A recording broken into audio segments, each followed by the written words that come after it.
You're live with your boy Lonzo, the Godfather of West Coast hip hop, from Eve After Dark, the concerts in the park. Don't come no live, baby.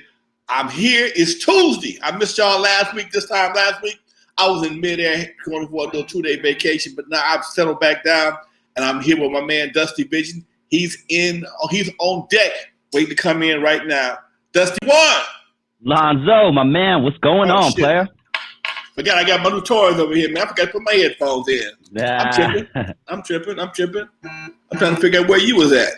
Yeah, I was. There you go. I was laughing at our last episode. Our old asses spent the first 10 minutes talking about how bad our hearing was. Hey, man, what can you say? In fact, I got to turn these puppies down a little bit, man. I'm telling you, these things are great, dude. Yeah, you're a good spokesman for them, man, so I'm definitely going to order them. I'm going to find out if I can get me a referral fee or something, dude, because I can sell these all day. There you go. I can sell these all day. Go ahead. Let's jump right into it, Playboy. Always looking forward to chatting with you every Tuesday. First thing I wanted to talk with you about is the episode 1 of the docuseries, The Mysterious Death of Eazy. Now, I know you got a chance to watch most of it. I would love to know your thoughts just on the first episode. Interesting, dude. It was very interesting. I thought I would see more of. I'll get into more details. It seemed it was initially the setup. The situation at the cemetery was kind of dope with the new headstone. I thought that was pretty dope. Didn't like how the family got back and forth with little E. That wasn't all that cool. But he held it like a real player, so I can't get mad at nobody. It was cool. I mean, I'm looking forward to the other ones. I know I did an interview for it, so did my boy Atron. So I don't know how much of the interview they're going to use. Sometimes you'll be interviewing for like 2 or 3 hours. They may only use 30 seconds of the whole damn thing. So we'll see how that goes. But It wasn't bad. I give it a B+. Okay, that's a fair grade. Yeah. See, me, Alonzo, I'm gonna, as an Eazy fan, one of my favorite, artists from one of my favorite groups of all time, N.W.A. Okay. I thought it was a little hokey, man. I thought it was a little too reality showish for me. Okay. And this is no disrespect to anybody out there who may be involved, but they would play the dramatic music. We're gonna open up this envelope and reveal his autopsy. Dun dun dun. Like it was just a little too. Hey, Jasmine, it's your sister Jelly. They would like the way they called each other. I was just like, this is so. It felt really scripted to me. Now that you mentioned that, Doc. You're absolutely correct that it did have a serious reality show feel to it, more so than a documentary. Mm-hmm. Okay. Now that's probably one of the few things that I did see that. Now that you brought it back up, because I didn't see the whole thing. I'm not going to lie and say I saw the whole thing. But I did see it was okay. But again, I felt like watching Geraldo and this tomb back in the day. What's it? Al Capone's tomb. Al Capone's tomb. Yeah, when nothing was there. Yeah. And that right there was very disappointing for me. And I was looking forward to that right there, man. I mean, this is something from back in the day, folks. If y'all ain't 50, 60 years old, you don't know what I'm talking about as far as Al Capone's tomb. But it was the same thing. They had this. Remind him. Tell everybody. That's a funny story, actually. Tell everybody about that. Well, Geraldo Rivera was a hell of a dude back in the day before he became a Trump supporter. He was a hell of a reporter, and he was one of them get in your face kind of guys.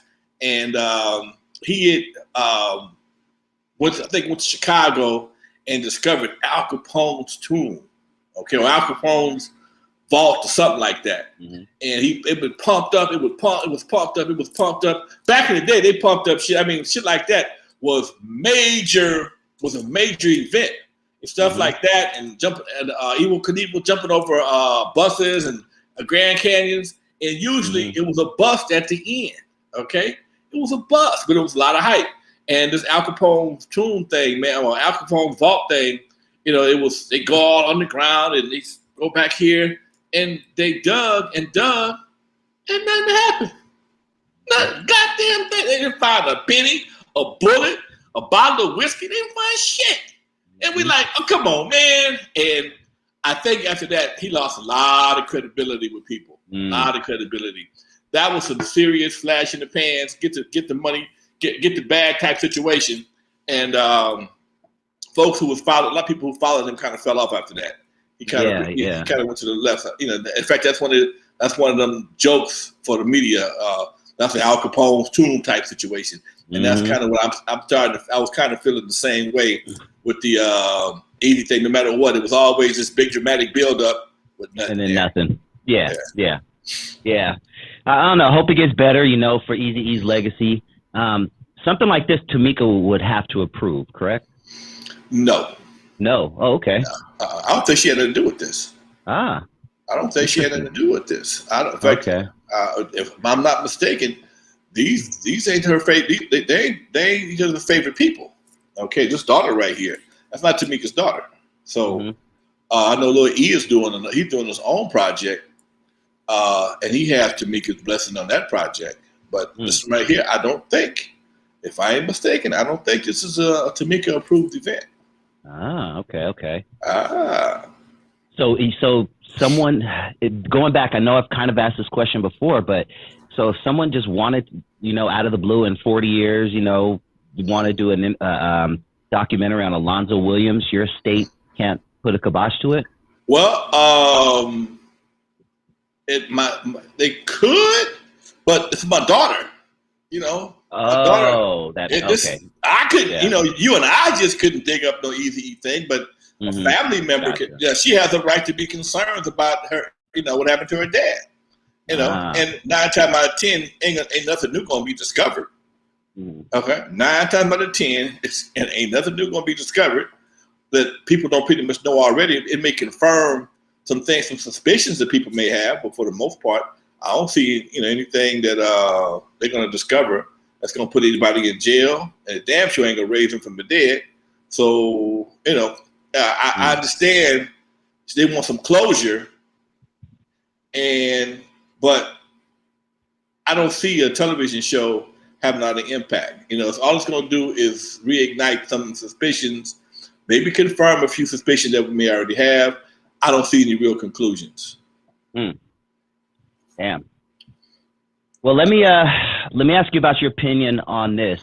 You know, I know that you mentioned before when Eazy passed, you had your doubts off top, and apparently, allegedly, everybody had their doubts off top. But when we first kind of heard of this conspiracy of the Eazy-E death as the public, it was on Jimmy Kimmel when Suge Knight made that statement about, you know, people shooting people up with needles full of AIDS. You're aware of the clip, right? Yeah. Okay, cool.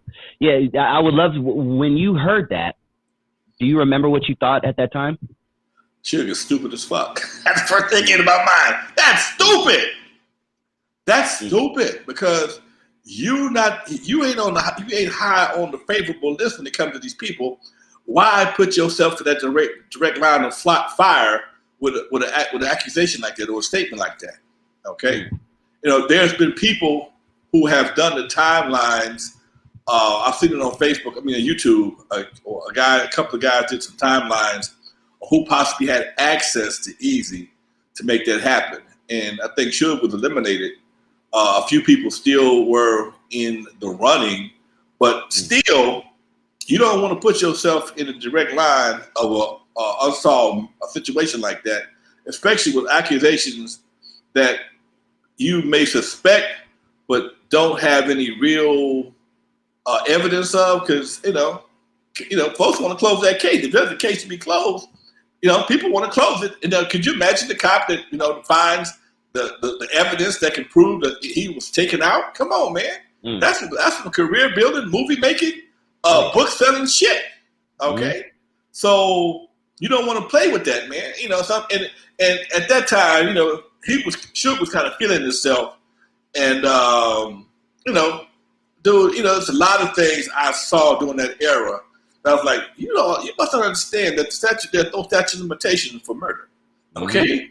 There is no kidnapping, murder. There are no statute of limitations for it. Yep. So you can be 100 years old and they find the proper evidence to convict you on a murder. You got a problem.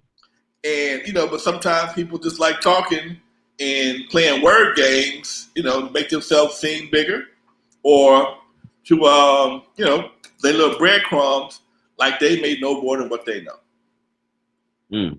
That makes no sense. And speaking of no statute of limitations, these young rappers out there need to realize that as well when they're talking about, you know, crimes that they're doing in their songs. You know, don't think the police are sitting by on their hands. They're piecing all of this together. And even if it takes 4 years, 8 years, 10 years, they can eventually come and get your ass. The average crime, like a bank robbery, something like that, is like 7 years. Okay? Wow. 7 years in one day, they can't convict you, and the money is yours. That's what they say. But of course, they got ways of playing games with that. Okay? Either from the date of the robbery, from the date of the conviction, or it'd be the date of the actual robbery or the trial, or the date from the time you're a suspect.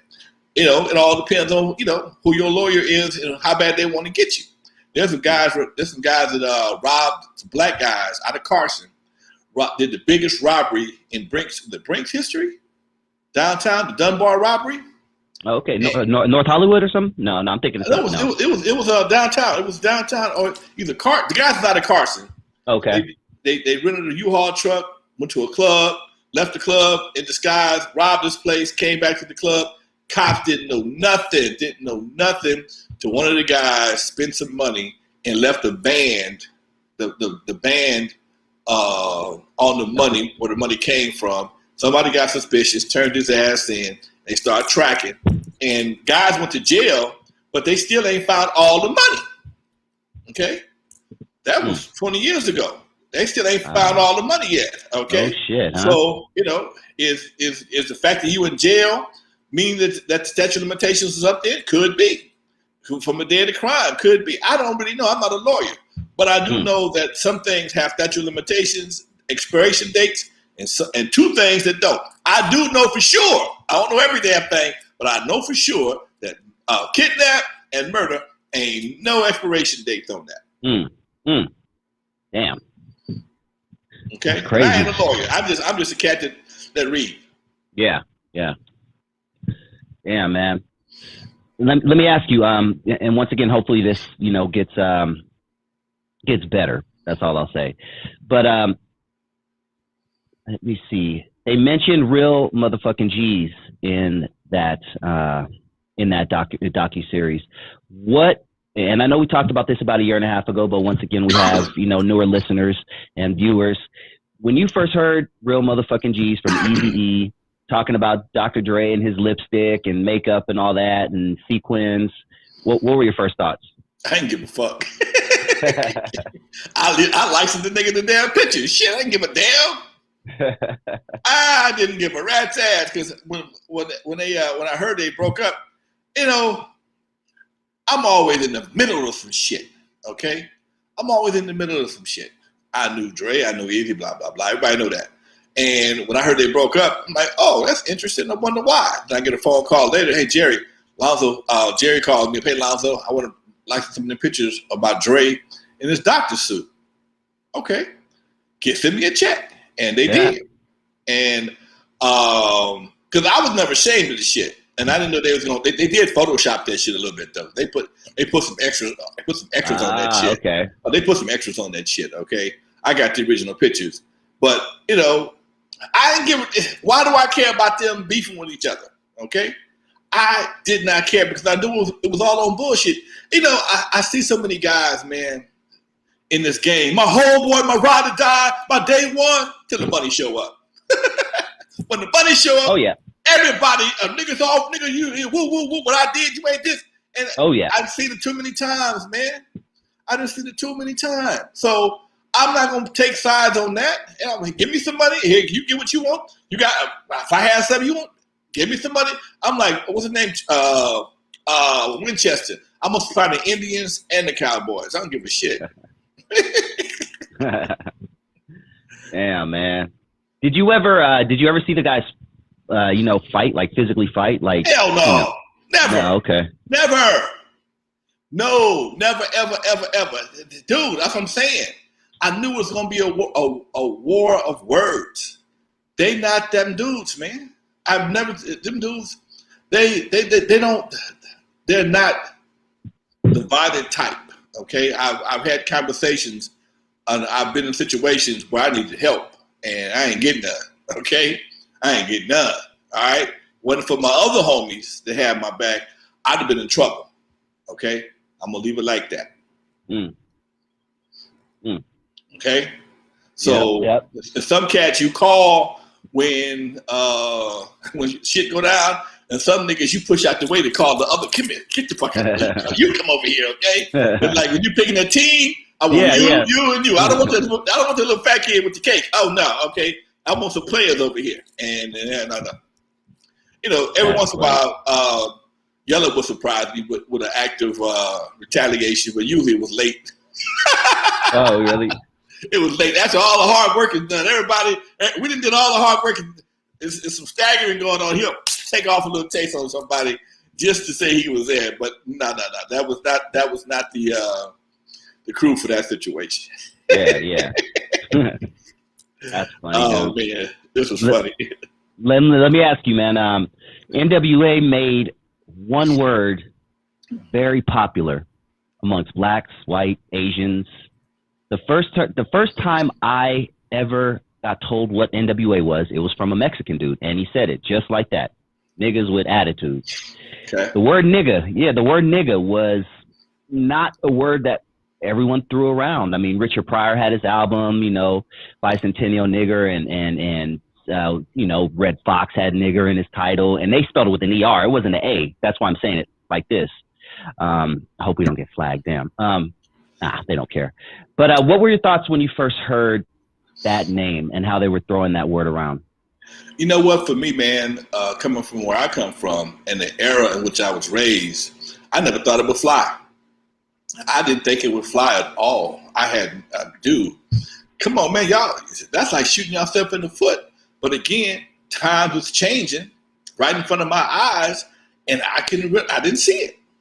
Okay, and it was definitely surprising. I was thinking about that this morning, dude. Because I've had several debates about that word. Several debates, okay?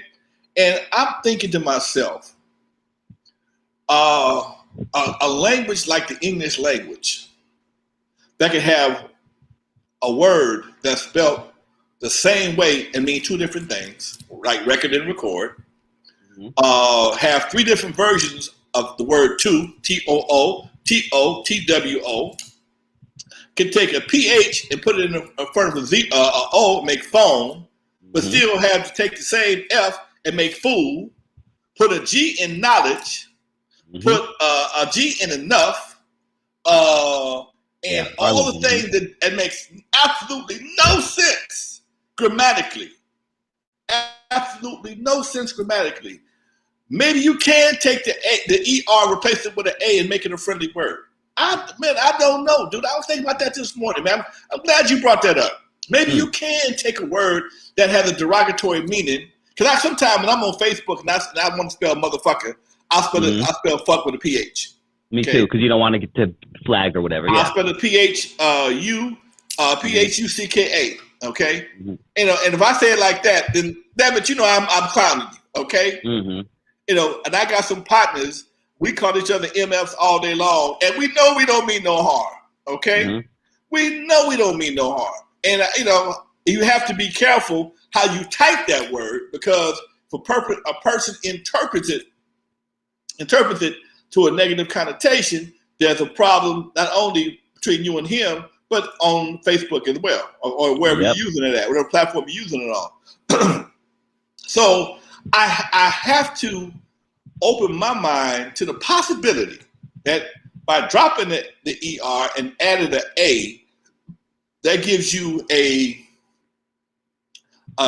different connotation overall, and maybe even ownership, which I've always thought was crazy as hell. But it ain't gonna go away, man. It seems like it's not gonna go away, and it's sad that that particular word has been chosen to be something that we own and embrace.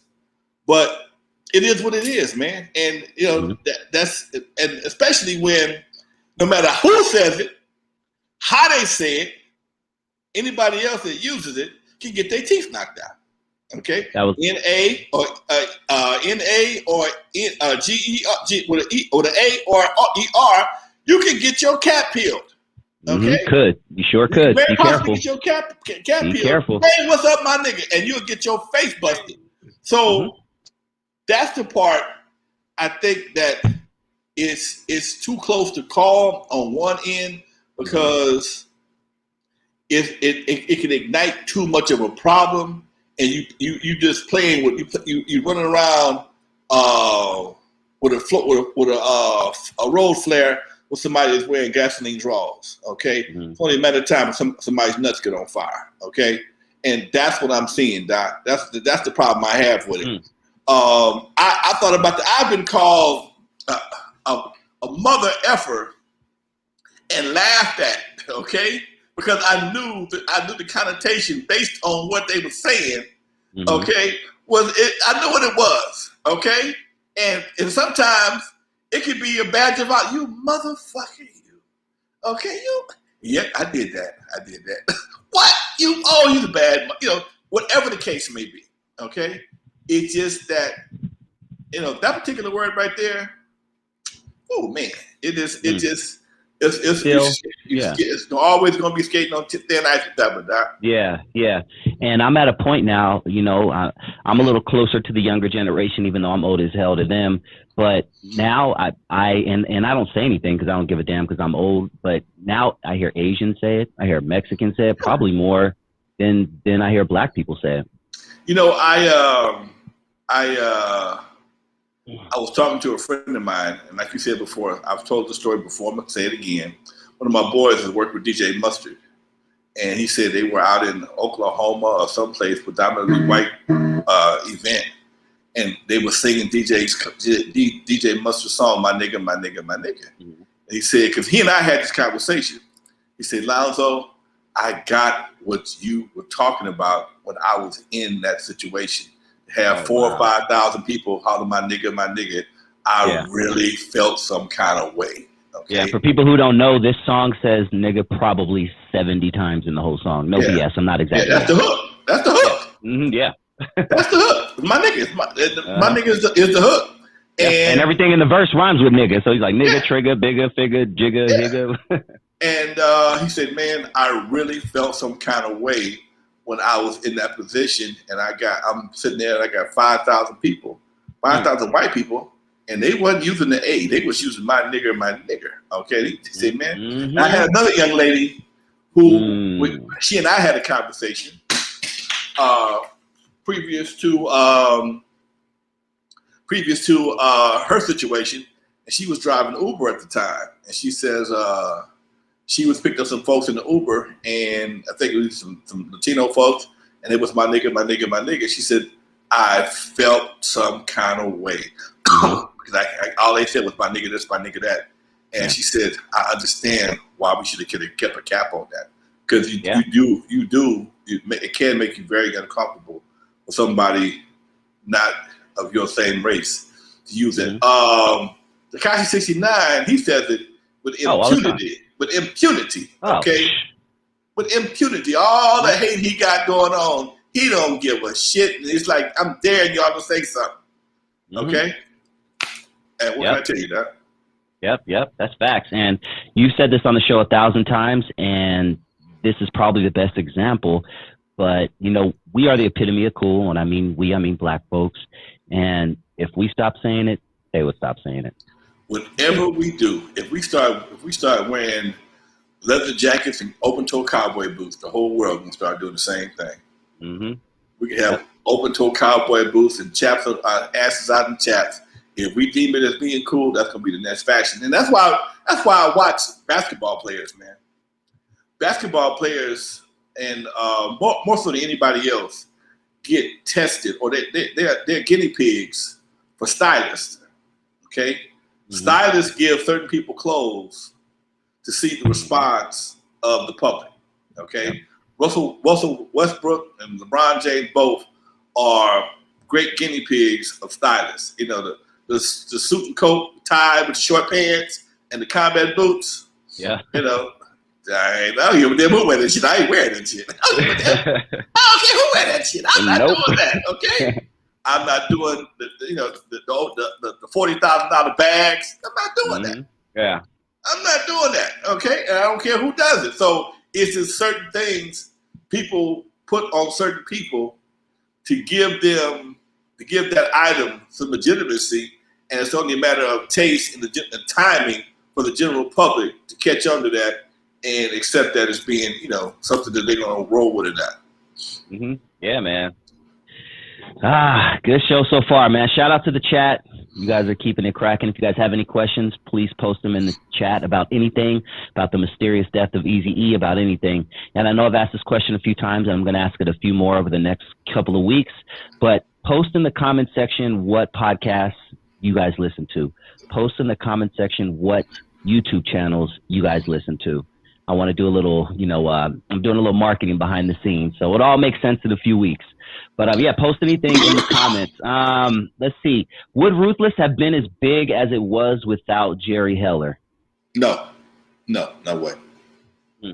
No way. Tell me. Nobody knew anybody but Jerry Heller. I mean, Jerry Heller was the key to the other side. I couldn't help him. I wouldn't help him with that. Okay? Nobody wanted to be the guinea pig on that situation. Jerry initially, if you remember Jerry, you got to understand Jerry. Jerry initially came in as I worked for Eric, I worked for Ruthless. Okay? Mm-hmm. He kept enough distance between him and Eric as his manager. If this shit blow up, I won't get nothing on me. Okay? But if it work, I'm right there. Okay? Mm. It wasn't until the end he started talking about he was partners. Okay? When and this is contrary to the movie, Jerry don't carry no boxes. Jerry was introduced to Eazy-E through Lonzo. Okay? When I introduced Jerry and Eazy together, Jerry pulls me to the side and says, Lonzo, how does the Jewish guy from the Valley deal with a group called Niggas with Attitude? I said, Jerry, very carefully. Okay? Very carefully. And he was not all enthused about it. I mean, everybody's a goddamn hero after you win the Super Bowl. I called the play. I saw the play coming down. I had a dream about the play the night before. Bullshit. Okay? He was very concerned about everything. He didn't know how to deal with Eazy. Eazy was the first one of us that came out, not being so much of a businessman. I came from a business background. I had nightclubs since '79. Rudy from LA Dream Team. He ran Wendy. He was a Wendy's manager. These were people that Jerry dealt with. We wore slacks and had briefcases. Eric kept all this money in his goddamn sock. Mm-hmm. Okay, Jerry didn't know nothing about that. He had dealt with black guys before, but he had never dealt with no street black guys before. That wasn't his forte. He didn't want to deal with Eazy in the beginning. I don't know this guy, dude. He carries his money in his sock. Whoop, whoop, whoop. I mean, hey, man. And Eazy stayed on him. And once they started having some mild success out of Macola, he was able to get him a deal over Priority. The rest of it's history. It's easy to say after the fact that, this could have happened, that could have happened. But what nobody was checking for a black group out of Compton named N.W.A. And if anybody who was around, the world wasn't checking for them. They was getting this shit. They was catching hell, man. They was catching hell from the vice president's wife. Okay? Ain't nobody had no issues with the vice president like they did. I mean, Tipper Gore, Al Gore was the vice president at that time, and Tipper Gore they was on her radar big time. So same thing with C. Dolores Tucker. She was on their ass. Yeah. So they didn't come out the box with no fanfare. They came out the box with a lot of controversy, a lot of shit, and later on, after shit eased up, everybody started to embrace them, and it changed up for them. Okay, and unless you understand all that and seen all that, you wouldn't understand the transition. Then you understand the position that people like myself had. Okay, I could if I had brought N.W.A. Niggas with Attitude to my executive producer, Larkin Arnold or Gerald Busby, people who I who I associated with back in the day, they'd have threw my ass out the goddamn window like homeboy from Fresh Prince. Get the fuck out of here. That wasn't a black thing, man. That wasn't a thing that a black man in the 80s could have done. Damn. It wasn't that dude. It wasn't that kind of party, man. That was not something as Lonzo, as a black man, anybody could have took to the forefront to some black black producers or executive producers and not get your ass tossed out the NAACP meeting. Damn, that's so deep when you put it in that perspective. Okay, they'd have had my ass on a rotisserie at the NAACP meeting like a big ass goddamn pig and a luau. Man, I'm not going out to do this. That's right, yeah. You know, and right. I didn't have the wherewithal for that shit, and the shit was never supposed to go. It was never supposed to go mainstream. It was all underground. Mm-hmm. It was meant to be underground. That was the whole purpose of the shit. It was meant to be underground. Mm. Mainstream was never the intention for N.W.A. And eventually, after some edits and some other stuff, and Greg Mack did some things with Boys in the Hood, that got some play, and then that whole situation started to muster under them. They came out with the album. They were doing so much cussing on the album. But like, oh, hell no. We can't fuck with this right here. All the bitches and hoes. In fact, at that time, I was in partnership. I created this company called West Coast Record Distributors. Me, Egypt, Rudy, and Unknown DJ and former West Coast Record Distributors. And we had to meet with Jerry Heller to have him make a choice, man. Because we didn't see that, okay? We understood the impact they were going to have on our community, okay? The money hadn't got there yet. And this is the one thing about us as people, we have to start, I think we need to start looking at in a little bit different way. When you start talking about, oh man, why you hating on folks? You blocking them from making their money. Trust this. All money ain't good money. Okay, all money ain't good money, and that was something we had to conclude with because N.W.A. was trying to be a part of West Coast Record Distributors, and we wasn't having it. And we told Jerry Heller that if you want to manage them, that's cool, but you can't manage us. I still had a few months left in my contract. Egypt stepped off. Rudy stepped off, and I was kind of stuck, but he just transferred me over to Atron. That's how me and Atron got so tight. And I still was around, but I really wasn't with it. But again, eventually, Unknown started working with Ruthless on some things, and him and Dre always stayed tight. It just was a different evolution, man. Something you'll probably never see again in life. Man, I would have loved to have been a fly on the wall. Let me ask you, this is a question that I have actually, because there's two versions of Boys in the Hood. Was the original Boys in the Hood, was that pre-Jerry or post-Jerry, to the best of your knowledge? Pre-Jerry. Pre-Jerry, okay. I think, man, I think I still have the original demo of Boys in the Hood. It's just that shit. It's on a MG1212 tape, okay? Which looks like a fucking VHS, a Betamax. It's smaller than a VHS. It's smaller than VHS. And I had a machine called a Akai MG1212. They stopped making the machines about 2 years after they invented them. And I just got a hold of another machine, but I don't know if it works or not. It's in my garage. And I remember when they started blowing up, I started stacking stuff. And I got a whole rack full of nothing but MG1212 tapes. And if I can get this machine to work, I'll be able to verify if I have the original Boys in the Hood demo. Damn. It was cut right here in the studio. Now, I know there's nothing musically you could do with that because it belongs to Ruthless, but is there any way that you could sell that as like a hard copy to somebody, like a crazy Eazy-E fan? That's an NFT. Explain that. Explain NFT. We talked about that, but explain that to the younger cats. Man, I'm still taking NFT lessons myself. NFT stands for non-fungible tokens. Okay, a non-fungible token is a digital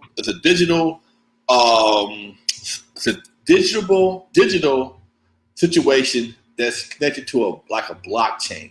You create a piece of art and you have people bid for ownership. Don't get me twisted up because I'm not totally abreast. This is what I explained to me. This is the parts that I remember. When you create the NFT, you pump it up, advertise it, and people who are fans of this person, group, whatever the case may be, they purchase a piece of ownership of this NFT. Every time this NFT is sold, the person who created it and the person who owns it, there's two people. There's like a person who creates the NFT and the actual owner. So I have a lot of stuff, okay? So I would own the NFT, but I probably would hire somebody to design it to make it more palatable, okay? That artist and I would own it. I don't know. We'd have to negotiate on the percentages based on what they did with my product. Every time that NFT is sold on a digital platform, I think they use Ethereum as the digital coin, digital currency to sell NFTs. Well, no matter what happens, I would still own that. So if it gets sold 100 times from between now and 100 years from now, me or my family still would own a piece of that NFT. So that's beautiful. You never really sell it, but you really don't have anything tangible. But you have it. It's in a blockchain, and the ownership is, and that's where it comes in. That's where it becomes non-fungible, because non-fungible because you can never change actual ownership. Okay, you can have a piece of it. Excuse me. Once you have once the pieces are sold, then they go up in value. So anybody, it's like owning Bitcoin. There's only so many Bitcoins that are mined. So once those Bitcoins are mined, the ones that are still out there become more valuable. Okay, and that's what makes Bitcoin so valuable, because of the limited availability. And the same thing with the NFT. The limited availability makes it valuable. So if I sell 10,000 of them at $100 a piece, I'd make $1 million. But after a while, as that particular piece got more popular, people may decide to sell it, and you may get 2,000 for it. Even though you get 2,000, I still may get 20% of that because it's still my intellectual property. Pay attention, folks. There's so many ways to make money. There's no excuse to be broke right now. You know what I mean? You can get by doing little things like this, and there's so much out there. You can literally trade stocks on your phone. Stop spending your money on your Jordans. Stop spending your money on this BS, dude. Start paying attention to what's going on out there, because the world is going to pass you by if you don't. We have a few good questions in the chat, Lonzo, so I want to get to them. Anything we can't get to, I promise we'll get to next week, but we'll try to, maybe Lonzo can give them nice short answers or, whatever. And we could try to get to them. Celebrate life. Short answers. I know, yeah. There ain't no short answers with Lonzo whatsoever. So that's why we'll get to you guys next week. Lonzo, what did Lonzo and Dusty think about Dre's daughter starting to GoFundMe because she's homeless? I'll give my answer real quick. I don't know the story. I know it's a little more personal with Lonzo, so I'm an outsider, but his daughter must have done something really bad multiple times over and over again for her dad to, because I know my son, how much I love my son, and he would really have to screw me over a few times, to cut him off. But that's just my personal opinion. I know nothing about the story. There's my answer. What about you, Lonzo? I probably know less about the story. I just know from a person who's a granddad, okay?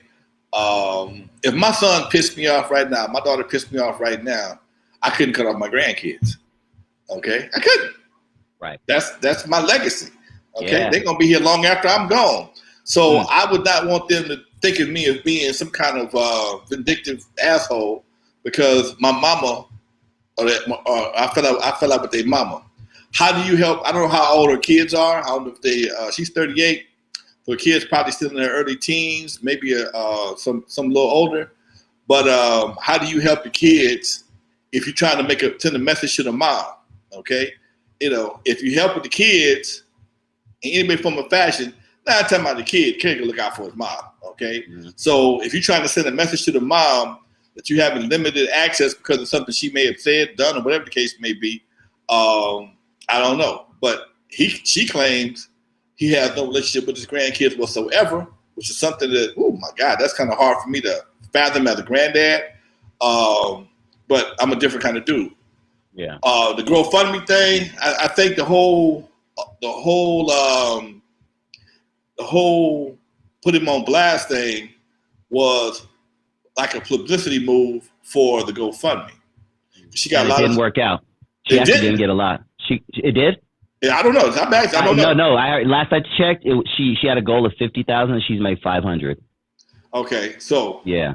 obviously at 38 years old, 4 babies. First question I'm gonna ask: what are daddies at? First question I'm gonna ask: you got 4 babies. What are daddies at? Okay. At some point in time, you got to take responsibility for yourself. Okay. Now, I'm not gonna let my grandkids sleep in no car. But according to her story, the babies it was somebody else. Okay. And it's really convoluted, man. And it's real hard to sit here and make a judgment on somebody else's feelings or speaking somebody else's money. That's a real tough situation because you don't know whether she said something that broke his heart or just pissed him off. One of the two. Okay. I think the part that just for me as a person who crazy about his grandkids, I would definitely want to know him, especially if I was in his position. Yeah, I definitely want them to know who I am. Okay, but everybody don't feel the same way I do, man. Everybody ain't made like that. So the GoFundMe thing, maybe that was a publicity move to hopefully get the GoFundMe thing to go viral because she had a lot of sympathy. She had a lot of sympathy. Then she started asking for money. Everybody had something to say. Then she put her hand out. Okay, yep. And when her hand went out, oh no, I ain't fucking with you. Okay, that didn't be in there. Okay, so it is what it is, Doc. D Blue asks, was N.W.A. Priority Records' first rap group? I believe so, man. They may have had some other rap groups. No. Egyptian Lover was on Priority. There you go. Egyptian Lover was on Priority. Okay, and that was one of the things that he was pissed about when he went to Priority. He was on Priority for a hot minute, and he was a little pissed because they moved over there, and he wasn't the poster child no more. So, but I know they was the biggest success they had, other than the California Raisins. That's right. California Raisins. I heard it through the grapevine. That's what Brian was known for. That's right. Prior to N.W.A. Okay. That's right. That and compilation albums. I met Brian long before N.W.A. He was notorious for passing out some fat ass checks to license music for the compilations. He was dropping 5 racks per license.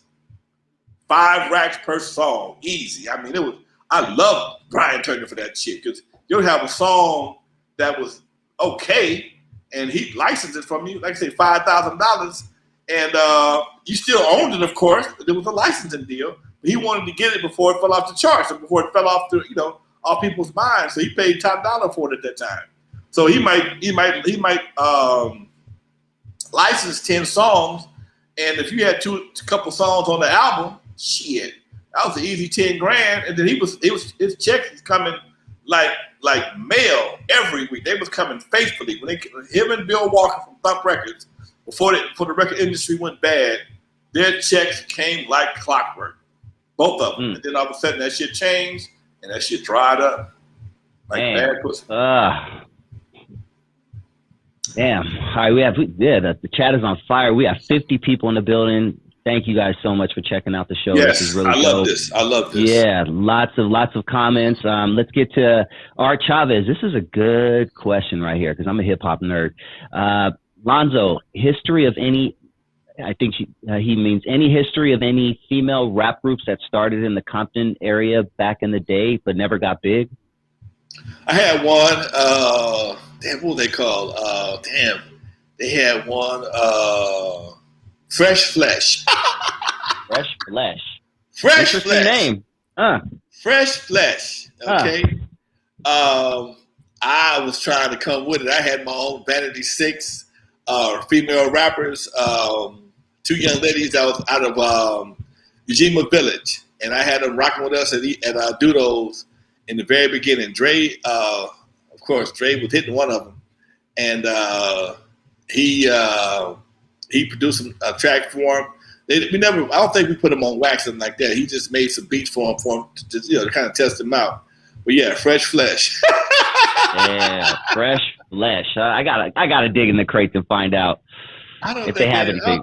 I don't think we did nothing on him. I don't even got any videos of him. Damn.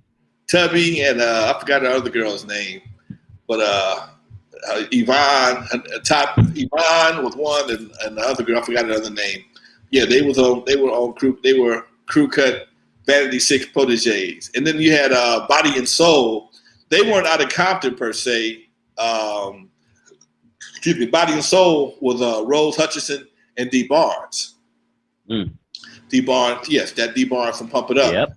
And Soul to Soul or something like that. Body and Soul. Body and Soul. They were on. We're all in the same gang. Yeah, they were on Delicious Vinyl, and their story is unique because when they first got signed, they were going to be like the West Coast Salt and Pepper. They had the geometric haircuts and the tight dresses and the booties out. Both of them was cutie pies. And then I think they sat down with Queen Latifah, and they changed all that up. And they did their video. Yeah. They was in African garb, head covered, looked like two Muslim sisters. And Delicious Vinyl wasn't having that. And you never heard from them again. Damn. So that's because I liked him and I thought that they were going to do something. I heard him on that We're All in the Same Gang, and then I just never heard of him again. And then D Barnes popped up on the Pump It Up. Yep. Wow. That's crazy. All that shit came right out of here. Damn, dude. God, and I feel like we've been doing this show for damn near 3 years now. Shout out to us. But I feel like we haven't even gotten to 20% of the shit. I just know every once in a while, man, you just throw something else at me. I'm like, what? You never told me that, dog. Who are some of the who are some of the early labels making noise when it came to rap music? Like, who was Ice-T signed to when he released 6 in the Morning? I think he was with Cletus at that time on Rappers Rap. Or no, was the Rappers Rap or who? Was it who? Hey, I'll look it up. Go ahead, keep talking. I think it was Cletus. He did 6 in the Morning with Unknown. That was Unknown's label, 6 in the Morning. Okay? Wait, what? Oh, yeah. Really? Yeah. Unknown produced 6 in the Morning. Keep talking. I never knew that. Yeah, Unknown DJ produced 6 in the Morning. Okay. What? Yeah. Look it up. It was on. Yeah, okay. And I think Dog in the Wax too. Dog in the Wax. Yep. You Don't Quit Part 2. Yeah. Yeah. But Ice-T he had a thing called The Coldest Rap. That was on Saturn Records with Cletus. That was on Saturn Records.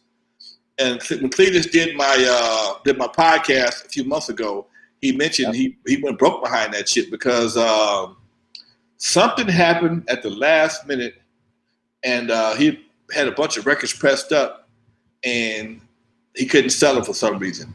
I don't know what. I forgot what it was.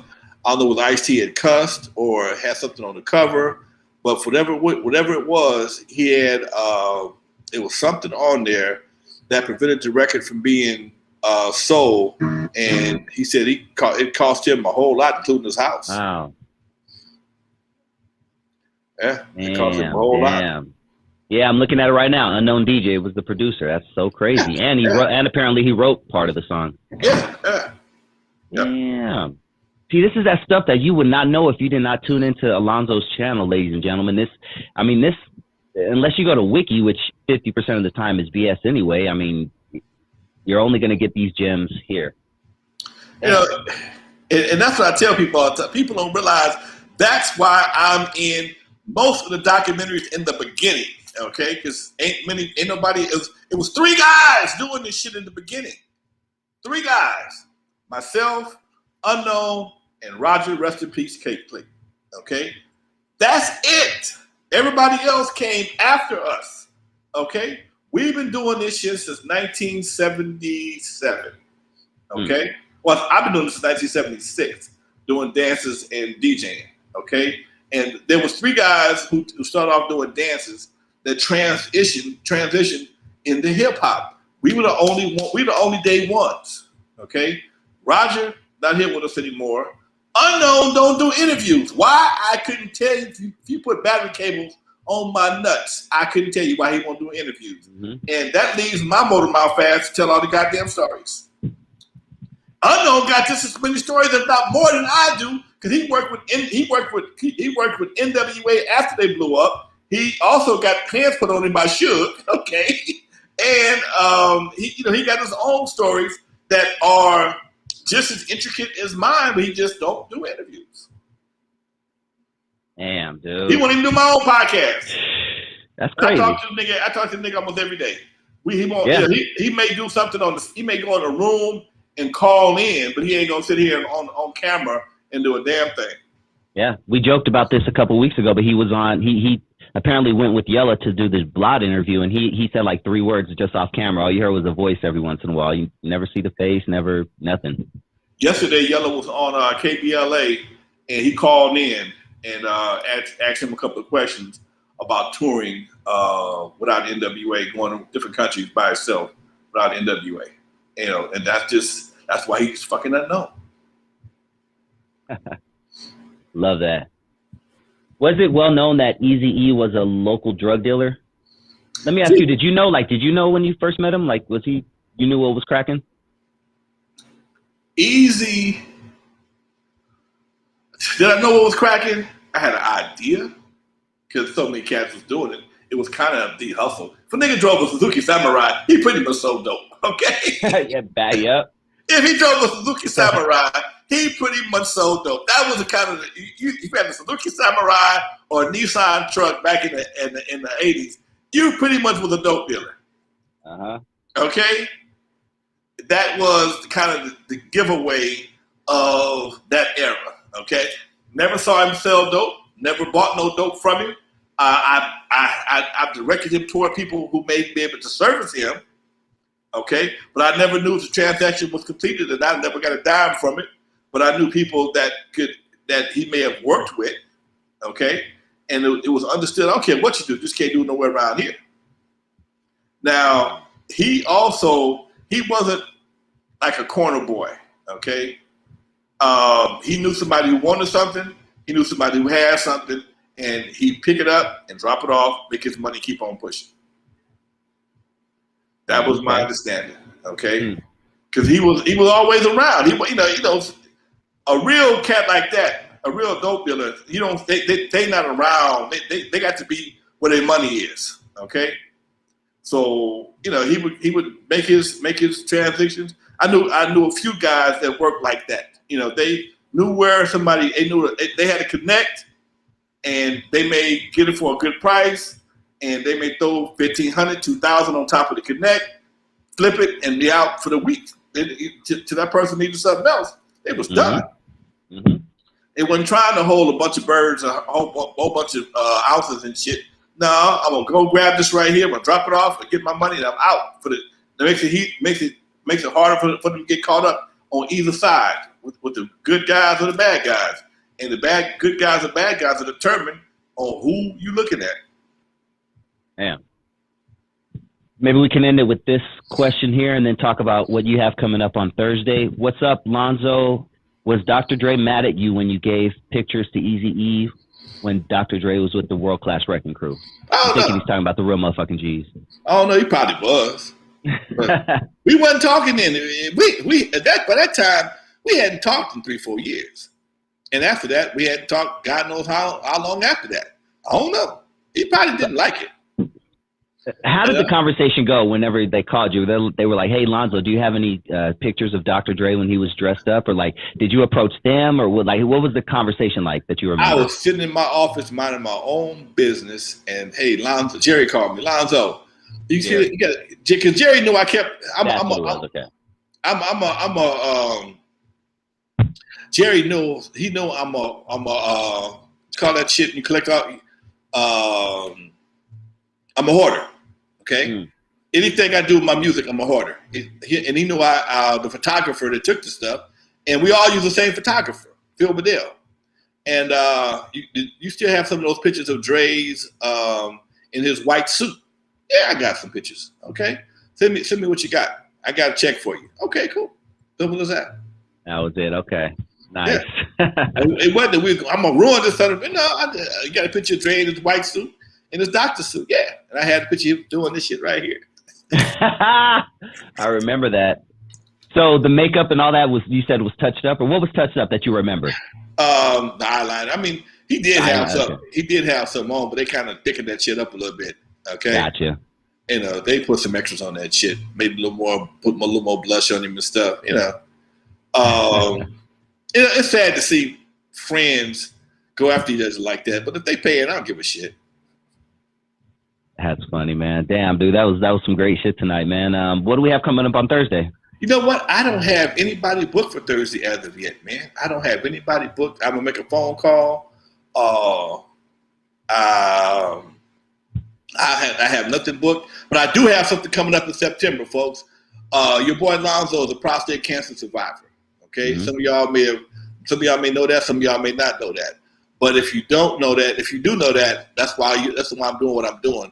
September 18th at Cal State Dominguez, I'm doing a prostate cancer walk, prostate cancer awareness walk with the city of Carson, Cedric Hicks, the city councilman, and Cal State Dominguez. So if y'all really want to support a brother, and this ain't about me, this is about supporting some other brothers who need to understand how